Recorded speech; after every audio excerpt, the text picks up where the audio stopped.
ಆದರೂ ಕೂಡ ಅಲ್ಲಿಂದ ಜಾಮ್ ಆಗಿರೋದ್ರಿಂದ ಇಲ್ಲಿವರೆಗೂ ಬಂದು ಟರ್ನ್ ಮಾಡಬೇಕಾಗಿರೋಂಥ ಪರಿಸ್ಥಿತಿ ನೋಡಿ. ಎಷ್ಟು ಇದಕ್ಕೆ ಟ್ರಾಫಿಕ್ ಜಾಮ್ ಆಗ್ತಾ ಇರೋದು ಇಲ್ಲಿವರೆಗೂ. ಯಾರಪ್ಪ ಸಾರ್ ನೋಡಿದ್ದು ಜಾಗನೇ ಇಲ್ಲ, ಎಲ್ಲ ಹೋಗ್ತೀರಾ ನೋಡಿ. ಇಲ್ಲಿವರೆಗೂ ಇದೆ ಟೌನಲ್ಲಿಂದ. ಇದು ನಮ್ಮ ಪೊಲೀಸ್ ಮಾತಾಡ್ಸೋಣ ಹಂಗೆ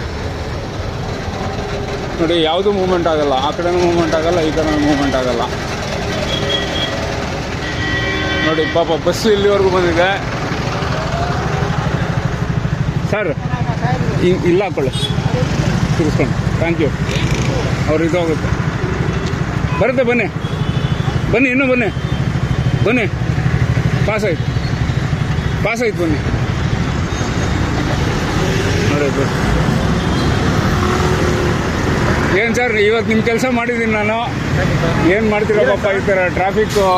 ಇಲ್ಲ ಸರ್, ಇದು ಆಟೋ ಹಾಕಿ ಕೇಳಿದ್ವಿ ಇಷ್ಟನ. ಹಾಂ, ಆಟೋಮೆಟಿಕ್ಸ್ನಲ್ಲಿ ಇದು ಮಾಡ್ತಾರೆ, ರೆಡ್ಯೂಸ್ ಮಾಡ್ತಾರೆ. ಹಾಂ, ಆಟೋಮೆಟಿಕ್ ವೆಹಿಕಲ್ ಏನಿರ್ತಲ್ಲ ಆಟೋಮೆಟಿಕ್ ತಗೊಂಡ್ರೆ ಬಿಟ್ಟಿದ್ರು ಬೆಳಗಿಂದ. ಹಾಂ, ಈಗ ಮ್ಯಾನುವಲ್ ಮಾಡ್ತಾರೆ. ಅವಾಗಿಂದ ಆಟೋಮೆಟಿಕ್ ಸಿಗ್ನಲ್ ಯಾವ್ದು ಇರುತ್ತೆ ಇಂದ ಇವೆಲ್ಲ ಇದೆ ಈಗ ಓಡ್ತಾ ಇರೋದು. ಆಟೋಮೆಟಿಕ್ ಯಾಕಡೆ ಸಿಗ್ನಲ್ ವೆಹಿಕಲ್ ಜಾಸ್ತಿ ಇರುತ್ತಲ್ಲ ತಗೊಂಡ್ಬಿಡ್ತು ಆಟೋಮೆಟಿಕ್. ಹೌದು, ನಾವು ಏನು ಮಾಡಿಲ್ಲ, ಪೊಲೀಸರು ಬಂದು ಅಬ್ಸರ್ವ್ ಮಾಡ್ತಾರೆ ಅಷ್ಟೇ. ಪೊಲೀಸವ್ರು ಕೈ ಹಾಕೋಂಗೆ ಇಲ್ಲ, ಹಾಗಾಗಿ ನಿಮಗೆ ಪ್ರಾಬ್ಲಮ್ ಆಗ್ತದೆ. ಅದೇ ನಿಮ್ಮ ಕೈಲಿ ಕೊಟ್ಬಿಟ್ರೆ ಟಕ್ಟಕ್ಕಂದ್ರೆ ಕ್ಲಿಯರ್ ಮಾಡ್ಬಿಡ್ತೀರಾ.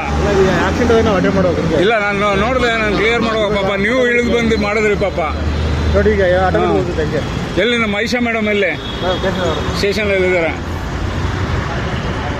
ನೋಡಿ. ಪಾಪ ಎಲ್ಲ ಕಷ್ಟಪಟ್ಟು ನಿವಾರಕರು. ಥ್ಯಾಂಕ್ ಯು ನೋಡಿ. ಈಗ ಮತ್ತೆ ನೋಡಿಸ್ತೀನಿ. ಇದು ಕಂಟ್ರೋಲ್ಡ್ ಸಿಗ್ನಲ್ಸ್ಗಳು. ಇವಾಗ ಇಲ್ಲಿಂದ ಕ್ಲಿಯರ್ ಆಯಿತು. ಮತ್ತೊಮ್ಮೆ ನೋಡ್ಬೋದು ನೀವು, ಆ ರೀತಿ ತೋರಿಸ್ತಾ ಇದ್ದೀನಿ.